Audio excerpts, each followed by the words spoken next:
চিন্তা পাচ্ছি কি হ্যাঁ বসে আছি মনটা কাছে মন খারাপ কি মার্কেট হয়েছে না নাই এবার হ্যাঁ মার্কেট করে দেখি কি মার্কেট হয় নাই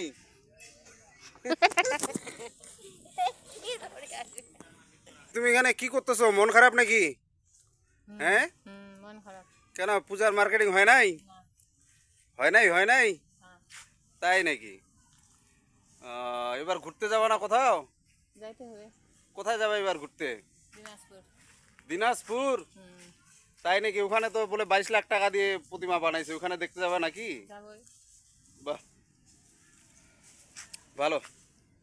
এটা গান বলবো নাকি তুমি তো বলে খুব সুন্দর গান করতে পারো কে বলতেছে গান করতে পারি মানুষগুলা বলতেছে ওখানে কি ছাড়ি দিবা হ্যাঁ ও যেখানে সেখানে শুনো হ্যাঁ শুনুক মানুষ সব ভালো বলবে না খারাপ বলবে তো দর্শক বন্ধুরা গান শুনবো আমরা এরপরের ভিডিওতে আপনারা অবশ্যই চ্যানেলটি সাবস্ক্রাইব করে রাখবেন এই দিদির কণ্ঠে গান শুনবো একদিন ধন্যবাদ।